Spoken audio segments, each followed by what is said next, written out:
Hello दोस्तों, मेरे प्यारे से YouTube चैनल में आप सभी का स्वागत है।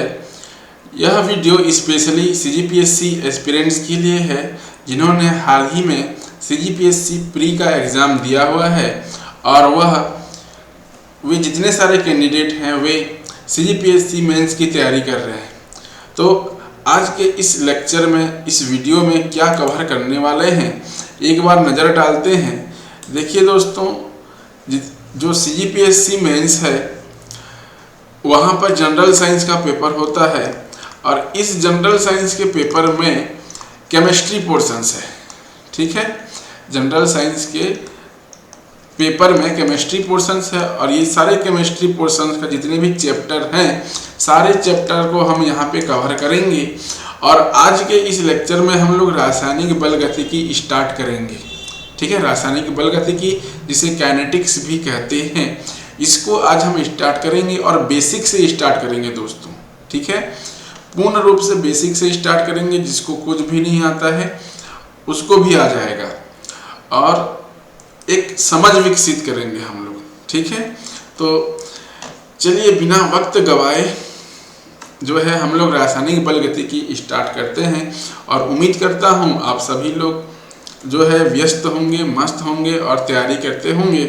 तो देखते हैं, चलिए स्टार्ट करते हैं रासायनिक बल गतिकी। तो रासायनिक बल गतिकी में हम लोग स्टार्टिंग में जानेंगे कि यह रासायनिक जो अभिक्रिया होती है, ये रासायनिक अभिक्रिया जो है यहाँ पर हम लोग इस चैप्टर में हम लोग रासायनिक अभिक्रिया के स्पीड की बात करते हैं। ठीक है, रासायनिक अभिक्रिया के स्पीड की बात करते हैं कि कोई भी रासायनिक अभिक्रिया कंपैरेटिवली जो है कितना तीव्र है या मंद है, इसका हम लोग अध्ययन करते हैं और ये अध्ययन भी बहुत जरूरी है दोस्तों। तो देखिए, जैसे हम लोग अपने दैनिक जीवन में जैसे रायपुर से हम लोगों को मान लो जबलपुर जाना है, तो जिस प्रकार से हम लोग जो है 80 किलोमीटर प्रति घंटा या हम लोग 100 किलोमीटर प्रति घंटा की रफ्तार से जा रहे हैं, इस प्रकार से हम बात करते हैं। तो ठीक उसी प्रकार से हम लोग जितने भी रासायनिक अभिक्रियाएं हैं, कई सारे रासायनिक अभिक्रिया हैं, लाखों रासायनिक अभिक्रिया हैं, तो उन सारे रासायनिक अभिक्रियाओं का तो नहीं, लेकिन जितना हो सके रासायनिक अभिक्रिया के स्पीड का हम लोग यहाँ पर अध्ययन करते हैं। ठीक है दोस्तों, तो देखते हैं रासायनिक अभिक्रिया के कितने प्रकार होते हैं गति के आधार पर। तो गति के आधार पर रासायनिक अभिक्रिया 3 प्रकार के होते हैं। पहला तो होता है तीव्र रासायनिक अभिक्रिया, दूसरा होता है मंद रासायनिक अभिक्रिया और तीसरा होता है मॉडरेट या मध्यम गति की रासायनिक अभिक्रियाएं। मध्यम गति की रासायनिक अभिक्रियाएं होती है। तो सबसे पहला होता है तीव्र रासायनिक अभिक्रिया। कैसे होते हैं? तीव्र रासायनिक अभिक्रिया ऐसी रासायनिक अभिक्रिया होती है जो 1 सेकेंड या उससे भी कम, ठीक है, 1 सेकेंड या उससे भी कम समय पर पूर्ण होती है।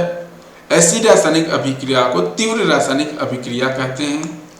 सिमिलरली ऐसे रासायनिक अभिक्रियाएं जो बहुत धीमी गति से संपन्न होती है, बहुत धीमी गति से संपन्न होती है या घंटों में, या मैं बोलूं घंटों में, दिनों में या महीनों में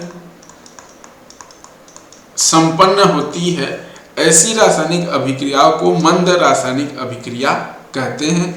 और मध्यम गति की रासायनिक अभिक्रिया जो न तो तीव्र होती है और न ही मंद होती है, ऐसी रासायनिक अभिक्रिया को मध्यम गति की रासायनिक अभिक्रिया कहते हैं। मैं गति के आधार पर मैं बात कर रहा हूँ। तीव्र रासायनिक अभिक्रिया, मंद रासायनिक अभिक्रिया और मध्यम गति की रासायनिक अभिक्रिया। तो इस चैप्टर में, इस पूरे चैप्टर में हम लोग केवल और केवल मध्यम गति की रासायनिक अभिक्रिया का अध्ययन करते हैं। तीव्र रासायनिक अभिक्रिया बहुत फास्ट होती है तो इनका स्टडी करना संभव नहीं है, और मंद अभिक्रिया दिनों में, घंटों में, महीनों में या साल में कंप्लीट होती है। इसलिए मंद रासायनिक अभिक्रिया का अध्ययन करना संभव नहीं होता। तो हम लोग इस पूरे चैप्टर में केवल और केवल मध्यम गति रासायनिक अभिक्रिया का अध्ययन करेंगे। तो ये सवाल एक बार पूछा गया था, तीव्र मंद रासायनिक अभिक्रिया किसे कहते हैं, उदाहरण दीजिए या कंपेयर कीजिए बोला था। तो परिभाषा तो आपको समझ में आ गया। एक बार तीव्र रासायनिक और मंद रासायनिक अभिक्रिया का एक एग्जाम्पल देख लेते हैं। तो तीव्र रासायनिक अभिक्रिया जो है बहुत तीव्र गति से संपन्न होती है, 1 सेकंड या उससे भी कम समय में संपन्न होती है। तो मैं इसके एग्जाम्पल की मैं बात कर लेता हूँ। एग्जाम्पल होता है कंबंशन रिएक्शन, दहन की अभिक्रिया। दहन की अभिक्रिया बहुत फास्ट होती है। तो इसमें आप लिख सकते हैं मीथेन। मीथेन जो है ऑक्सीजन के प्रेजेंस में यह बनाता है कार्बन डाइऑक्साइड प्लस वाटर। तो ये एक एग्जाम्पल हो जाएगा हमारा। दूसरा होता है हमारा उदासीनीकरण अभिक्रिया। उदासीनीकरण अभिक्रिया, और उदासीनीकरण अभिक्रिया में आप लोग जानते हैं कि जब भी कोई अम्ल क्षार के साथ अभिक्रिया करता है तो यह जो होता है साल्ट का फॉर्मेशन करता है, इसके साथ में वाटर बनाता है। तो इसको भी आप तीव्र रासायनिक अभिक्रिया के उदाहरण में लिख सकते हैं। फिर है जितनी भी विस्फोटक अभिक्रिया है, एक्सप्लोजन रिएक्शन, मैं बोलूँ एक्सप्लोजन रिएक्शन जितनी भी है, सारे के सारे एक्सप्लोजन रिएक्शन किस में आएंगे, तीव्र रासायनिक अभिक्रिया में आएंगे। क्लियर है दोस्तों। सिमिलरली हम लोग चलिए एक बार मंद रासायनिक अभिक्रिया की बात एग्जाम्पल देख लेते हैं। मंद अभिक्रिया है, इस मंद अभिक्रिया का एग्जाम्पल देख लेते हैं। एग्जाम्पल में पहला तो लोहे में जंग लगना, लोहे में जंग लगना, ये इसका एग्जाम्पल हो जाएगा। और जंग लगे लोहे का सूत्र क्या होता है, जंग लगे लोहे का सूत्र होता है Fe2O3.XH2O। ये होता है जंग लगे लोहे का फार्मूला। वहाँ पे XH2O क्यों लिखा हूँ यहाँ पर, क्योंकि वाटर मॉलिक्यूल्स कितनी मात्रा में है ये हमें पता नहीं चलता। ठीक है, तो ये आप ध्यान रखेंगे। उसी प्रकार से क्या बोलना, सब्जियों का सड़ना। दूसरा एग्जाम्पल में आप लिख सकते हो सब्जियों या भोज्य पदार्थों का सड़ना। ये भी किस में आ जाएगा, हमारा मंद गति की अभिक्रिया में आ जाएगा। क्लियर है दोस्तों। तो ये आप जानेंगे।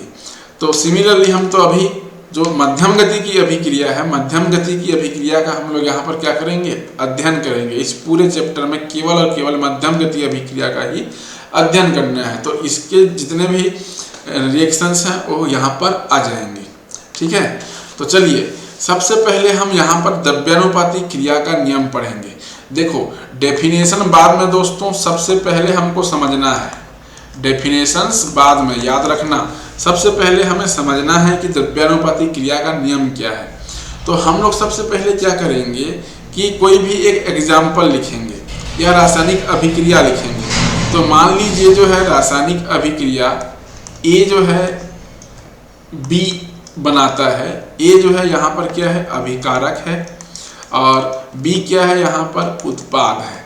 तो द्रव्यानुपाती क्रिया के नियम के अनुसार क्या बोलता है द्रव्यानुपाती क्रिया का नियम, द्रव्यानुपाती क्रिया का नियम यह कहता है कि जो रासायनिक अभिक्रिया की दर है, दर मतलब स्पीड, कितनी गति से वह आगे बढ़ रहा है, इस दर का मान जो होता है किस पे डिपेंड करता है, सीधे समानुपाती होता है अभिकारक की सांद्रता की।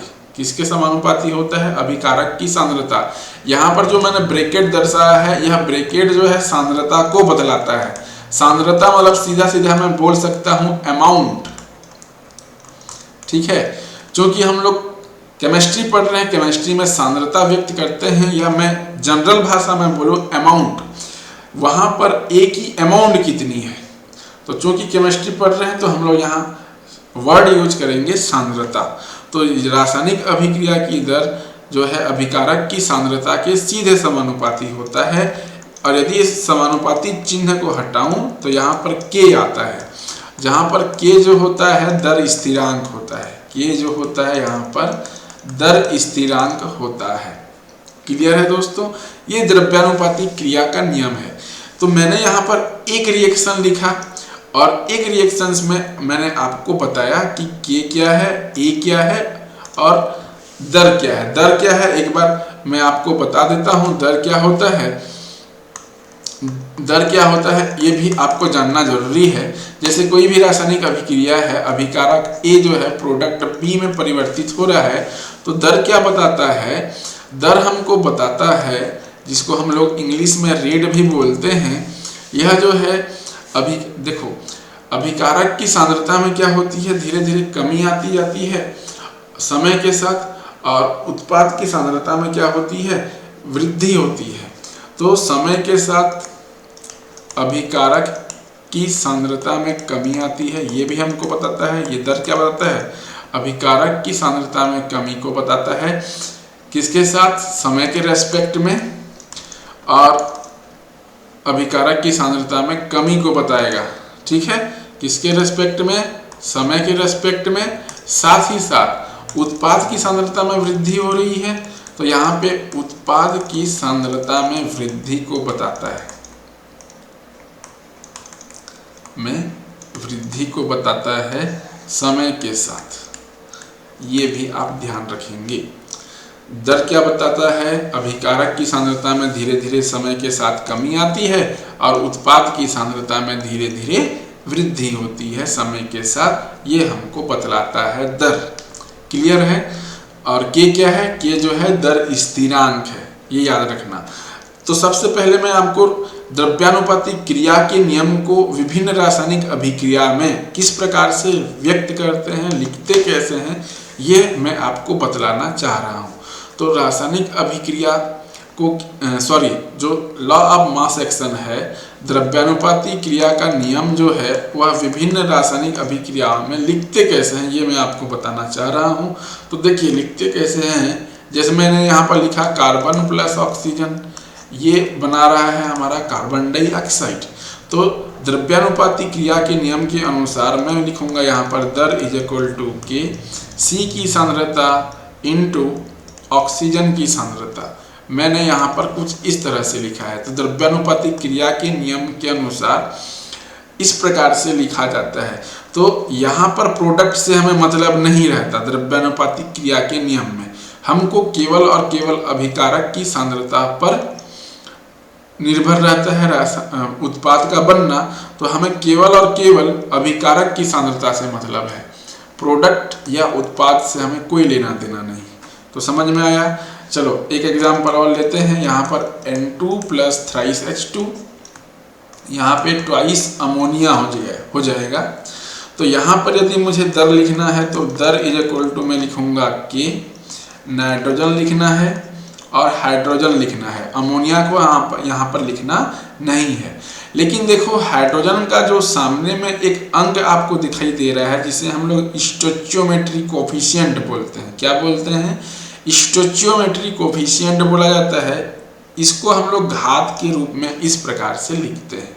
सामने में जो भी अंक दिया रहेगा उसको इस प्रकार से घात में लिखना है। क्लियर है।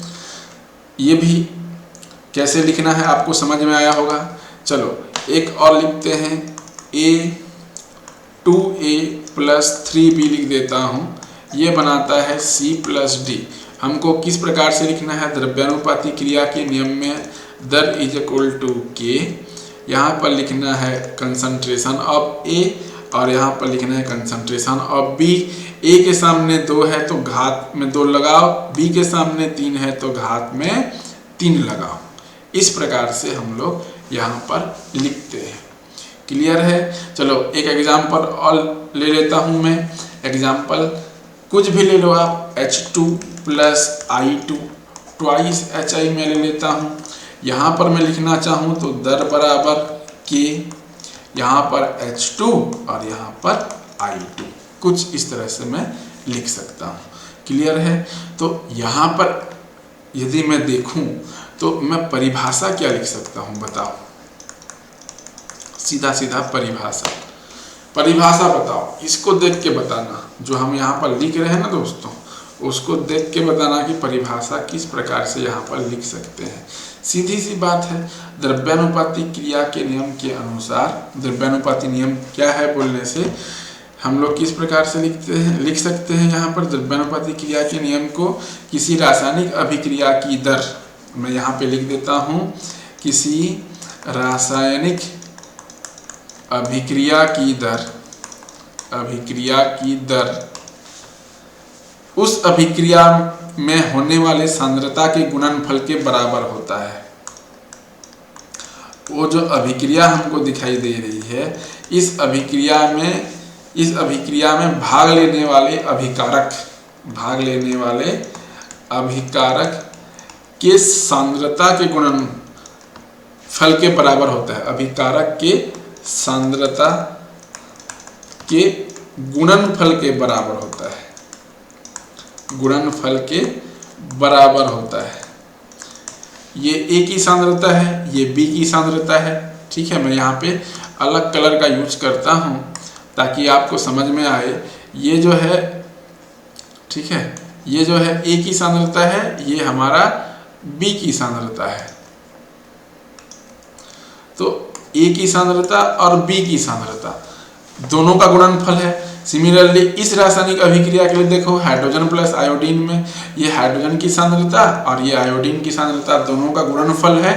जबकि यहाँ पर और लिखना पड़ेगा, जबकि स्टोइचियोमेट्री जो है, स्टोइचियोमेट्री लिखना यहाँ पर, स्टोइचियोमेट्री कोफिशिएंट घात में लगे हों, स्टोइचियोमेट्री कोफिशिएंट जो है घात में लगे हों,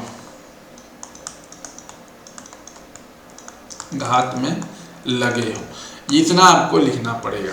क्लियर है? तो रासायनिक अभिक्रिया को किस प्रकार से लिखा जाता है ये जरूरी है, और साथ ही साथ परिभाषा जरूरी है। तो ये भी एक क्वेश्चन आया हुआ है आपके CGPSC मेंस में कि द्रव्यानुपाती क्रिया का नियम क्या है, उदाहरण दीजिए। तो आपको इस प्रकार से लिखना है दोस्तों। क्लियर है? चलिए, इसी प्रकार से एक चीज और है, ये दर स्थिरांक K। जो दर स्थिरांक है, दर स्थिरांक को किससे रिप्रेजेंट करते हैं? K से रिप्रेजेंट करते हैं। ये दर स्थिरांक K की यूनिट क्या है? यूनिट की मैं बारे में बात कर रहा हूं। तो यूनिट जो होता है यहाँ पे डिफरेंट होता है, डिफरेंट कोटि। यहाँ पर अभिक्रिया की कोटि हम लोग पढ़ेंगे अगले लेक्चर में, तो डोंट वरी। अभी के लिए अलग अलग अभिक्रिया की कोटि होती है, जैसे शून्य कोटि की अभिक्रिया बोलते हैं, प्रथम कोटि की अभिक्रिया बोलते हैं, द्वितीय कोटि की अभिक्रिया बोलते हैं। तो इन अभिक्रिया की कोटि के लिए जो यूनिट होता है वो भी हमारा डिफरेंट होता है, ये भी हमारा डिफरेंट होता है, अलग अलग होता है। तो दर स्थिरांक की इकाई किस प्रकार से लिखते हैं ये याद रखना। तो मैं यहाँ पे लिख देता हूँ यूनिट ऑफ K। जो दर स्थिरांक की इकाई है उसके लिए एक फार्मूला है, आप याद रख लेना, मोल पर लीटर 1 - n सेकेंड इनवर्स, इस प्रकार से लिखते हैं। तो जो प्रथम कोटि की अभिक्रिया है, मैं बाद में बताऊंगा प्रथम कोटि द्वितीय कोटि की अभिक्रिया, अभी के लिए यूनिट जान लो। प्रथम कोटि की अभिक्रिया जैसे मैं लिखूंगा तो n का मान जो होता है 1 हो जाएगा। शून्य कोटि की अभिक्रिया यदि मैं लिखता हूँ तो शून्य कोटि की अभिक्रिया के लिए n का मान 0 होगा, और प्रथम कोटि की अभिक्रिया के लिए जो n का मान होता है प्रथम कोटि नहीं, द्वितीय कोटि की अभिक्रिया के लिए, तो द्वितीय कोटि की अभिक्रिया के लिए n का मान हो जाएगा 2। तो यहाँ पे वैल्यू रखते जाना है। जब मैं 1 रखूंगा तो यहाँ पर हो जाएगा मोल लीटर 1 - 1 सेकेंड इनवर्स हो जाएगा। जब मैं n का मान कितना रखूंगा? 1 रखूंगा तब के केस में। तो यहाँ पे 1 - 1 0 हो जाएगा। तो ये पूरा का पावर 0 हो गया, तो क्या बचेगा? यहाँ पर सेकेंड इनवर्स होगा। तो प्रथम कोटि की अभिक्रिया के लिए यूनिट क्या होती है? Second inverse. शून्य कोटि की अभिक्रिया के लिए देखो मोल पर लीटर 1 - 0 सेकेंड इनवर्स है यहाँ पर।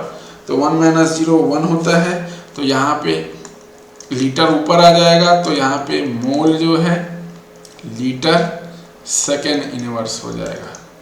ठीक है, मोल पर लीटर सेकेंड इनवर्स हो जाएगा।